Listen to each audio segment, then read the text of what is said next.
بسم اللہ الرحمن الرحیم تلک آیات اللہ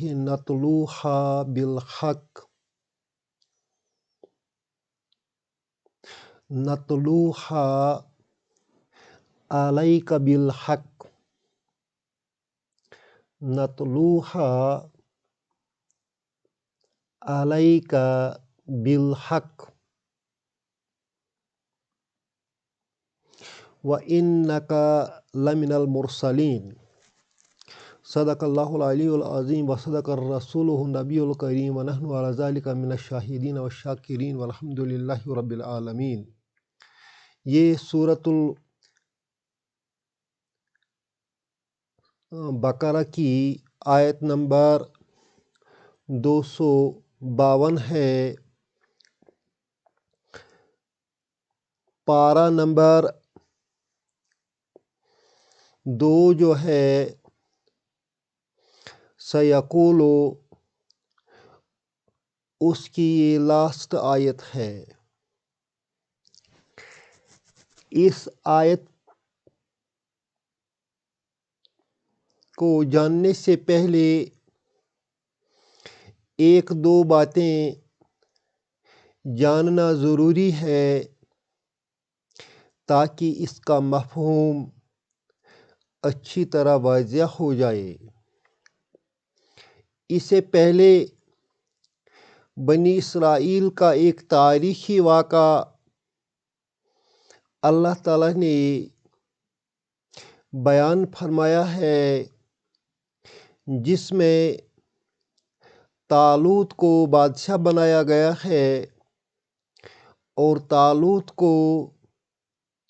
کی سربراہی میں بنی اسرائیل کو عمالقہ کی فوج سے جنگ لڑنی پڑی۔ طالوت علیہ السلام کی فوج میں ایک بہترین کمانڈر داؤد علیہ السلام تھے، جن کے ہاتھوں جالوت قتل کیا گیا، اور اس طرح عمالقہ کی فوج کو شکست ہو گئی۔ اس کے بعد رب نے فرمایا ہے کہ جب زمین میں فساد زیادہ ہوتا ہے تو اللہ ان فسادیوں کو ہٹانے کے لیے کسی قوم کو کھڑا کرتا ہے تاکہ اس فساد کا قلع کما کیا جائے۔ اب اچانک اس آیت کی طرف ہم آتے ہیں۔ یہاں رب فرماتا ہے تلک آیات اللہ، یہ اللہ تعالیٰ کے آیات ہیں۔ تل کا اشارہ ہے ان گزشتہ آیاتوں کی طرف، جن میں طالوت علیہ السلام کا واقعہ بیان ہوا ہے۔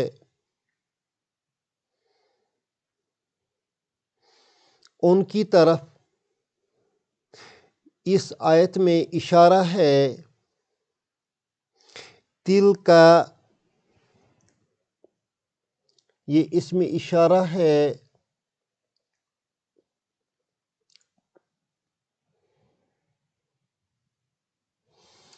آیات اللہ مضاف مضاف الیہ ہے،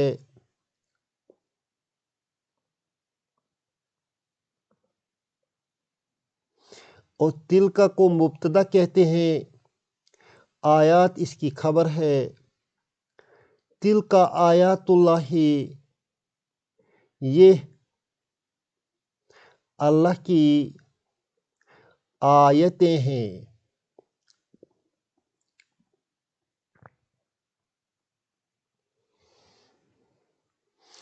یہاں خطاب حضور صلی اللہ علیہ وسلم کی طرف ہے۔ اس طریقے کو التفات کہتے ہیں۔ التفات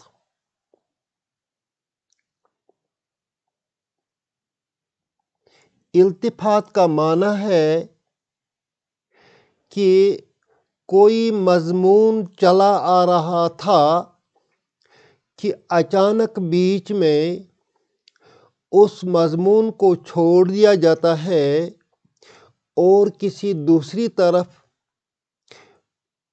مضمون کا رخ پھر جاتا ہے۔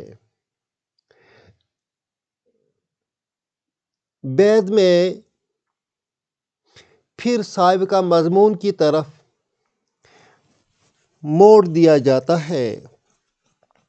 ان بیچ والی آیتوں کو ہم التفات تصور کرتے ہیں۔ یہاں حضور صلی اللہ علیہ وسلم کی طرف اشارہ ہے، التفات ہے۔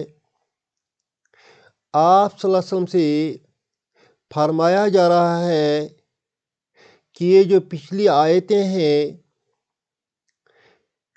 نَتْلُوہا عَلَيْكَ بِالْحَقِّ،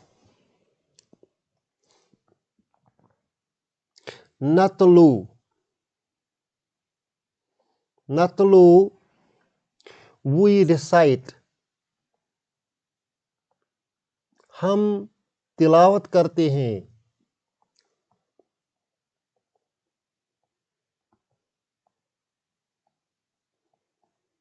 ہاں، ان آیات کو ہم تلاوت کر رہے ہیں، بیان کر رہے ہیں۔ ان آیات کو علیہ کا جار مجرور تم پر، بالحق یہ بھی جار مجرور ہے حق کے ساتھ، ٹھیک ٹھیک۔ یہ جو آیات ہیں ہم ان کو بیان کر رہے ہیں تم پر حق کے ساتھ، ہم انہیں سناتے ہیں تمہیں مقصد کے ساتھ، حق کے ساتھ۔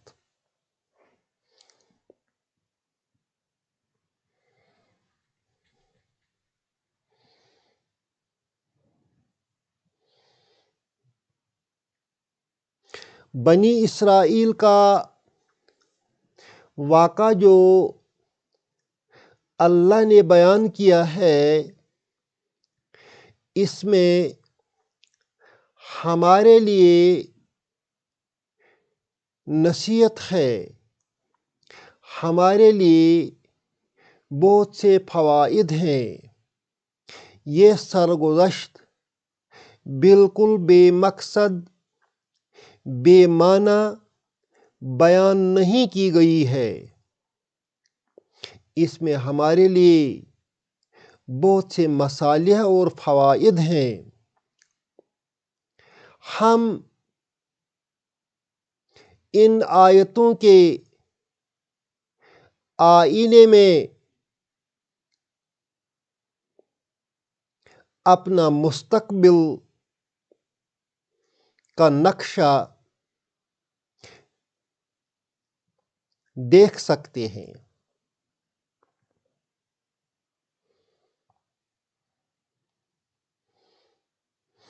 یہ آیات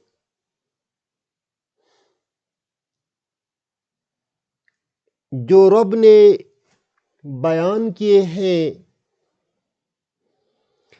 ایک نہایت ہی روشن دلیل ہے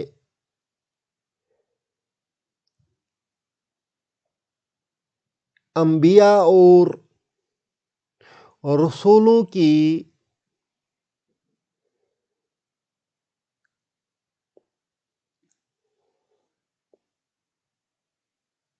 ورنہ پیارے نبی صلی اللہ علیہ وسلم کیسے حق جانتے؟ ان کے پاس حق جاننے کا ذریعہ کیا تھا؟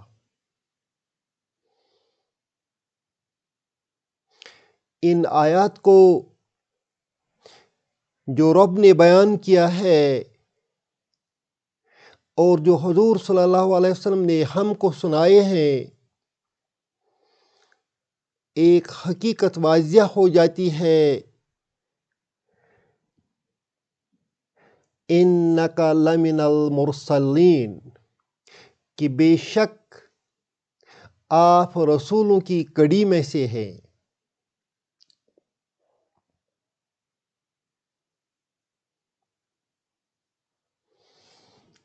اس سینٹنس کو اگر ہم سادہ لفظوں میں لکھیں گے تو اس طرح لکھیں گے، یہ جو مرسلین ہے یہ ارسلہ سے بنا ہے۔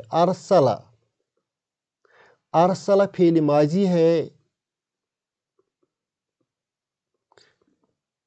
اس نے بھیجا، he sent down۔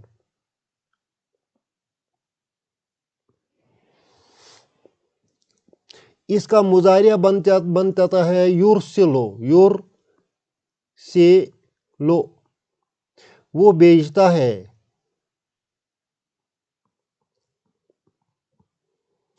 he sends down۔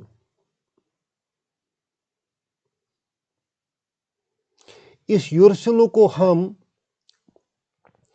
یہ پیش یو جو ہے، اس یہ پیش یو کو میم پیش مو کر دیں گے، باقی ایسا ہی رکھیں گے۔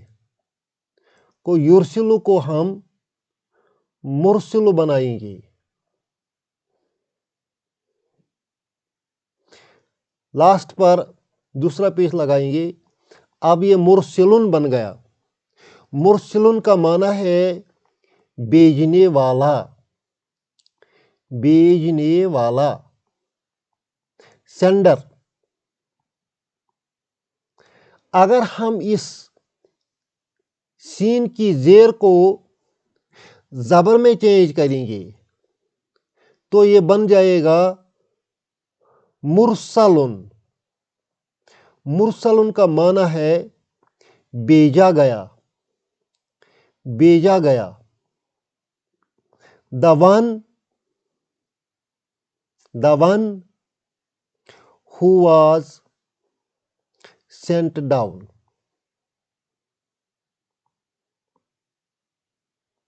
جس کو بھیجا گیا۔ یہی مرسلن جو ہے یہی ہمارا ادھر بنتا ہے پلورل کی فارم ہے۔ مرسلن ایک مرسل ہے، بھیجا گیا ہے۔ مرسلون جو ہے اس کا پلورل ہے، مرسلون پلورل ہے اور مرسلین بھی پلورل ہے۔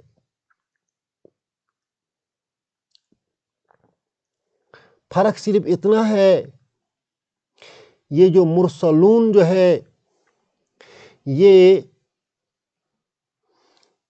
مرفوع ہے اور مرسلین جو ہے یہ منصوب کی شکل ہے یا مجرور کی شکل ہے۔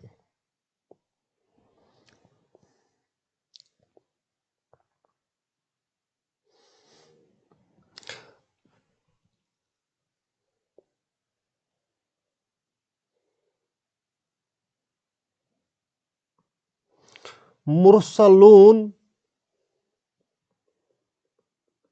اور مرسلین سادہ لفظوں میں آپ سمجھیے، مثلاً ہم لکھتے ہیں اس نے بہت ساری کتابیں پڑھی ہیں۔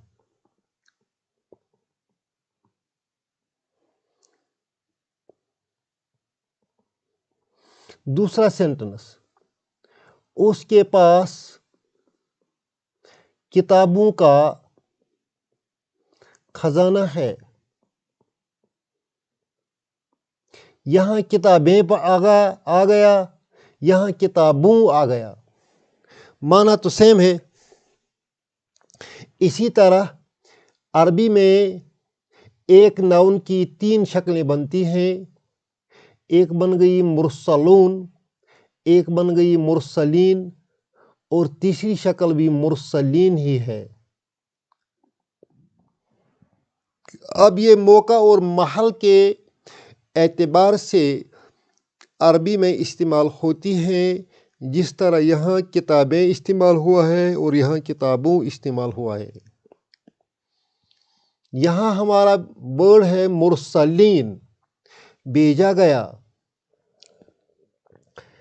اب ہم اس کو سمپل سینٹنس میں لکھیں گے۔ انت من المرسلین، یہ سمپل سینٹنس ہے جو میں نے بنایا۔ انت من المرسلین،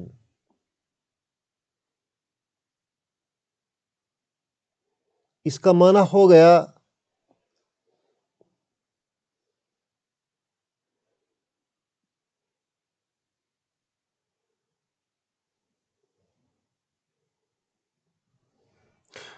تم رسولوں میں سے ہو۔ اگر اس پر کوئی ایمفیسس ہم لائیں گے تو لا کے ذریعے لائیں گے۔ یہاں ہم لام زبر لا بڑھائیں گے تو یہ بنتا ہے انت لمن المرسلین۔ معنی میں کیا ہو گیا؟ تم ضرور رسولوں میں سے ہو۔ You are from among messengers.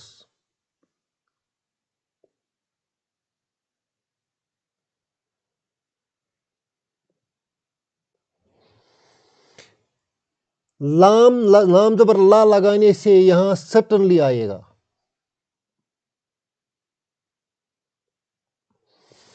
You certainly, you are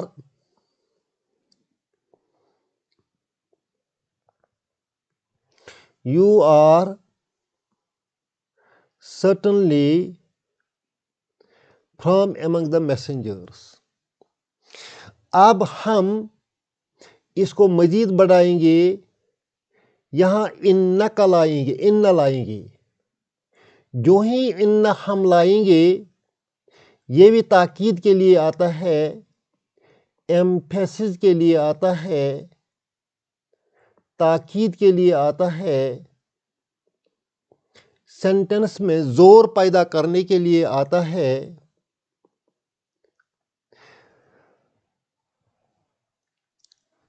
جو ہی ان لائیں گے تو یہ انت چینج ہو جائے گا کا میں۔ کس میں ہو جائے گا چینج؟ کا میں۔ اب بن جائے گا انکا لمن المرسلین۔ اب ہمارے بس کی بات نہیں ہے کہ ہم اس ایمفیسائزڈ سینٹنس کو اردو میں ٹرانسلیٹ کر سکیں گے۔ زیادہ سے زیادہ ہم بس اتنا ہی لکھیں گے، بے شک تم رسولوں میں سے ہو۔ گزشتہ آیات جن میں بنی اسرائیل کے بہت سارے واقعات بیان ہوئے ہیں، یہ اس بات کی دلیل ہے کہ ہمارا پیغمبر مرسلین میں سے ہے۔ خود وہ کچھ نہیں جانتا تھا، جو کچھ اس نے جانا وہ اللہ کے اذن سے جانا ہے، اللہ کے پیغمبر کی حیثیت سے جانا ہے، اور اس کی گواہی اور اب اس سینٹنس میں دیتا ہے تلک آیات اللہ، یہ اللہ تعالیٰ کی ریویلیشنز تھیں، نتلوہا علیک بالحق، جو ہم نے تم پر بیان کی حق کے ساتھ، وَإِنَّكَ لَمِنَ الْمُرْسَلِينَ، اور بے شک آپ تو ضرور مرسلین میں سے ہے، رسولوں میں سے ہے۔ اللہ ہم سب کو قرآن شریف سمجھنے کی توفیق عطا فرمائے۔ انشاءاللہ الرحمن کل سے تیسرا پارہ شروع کریں گے۔ ربنا تقبل منا انک انت السمیع العلیم۔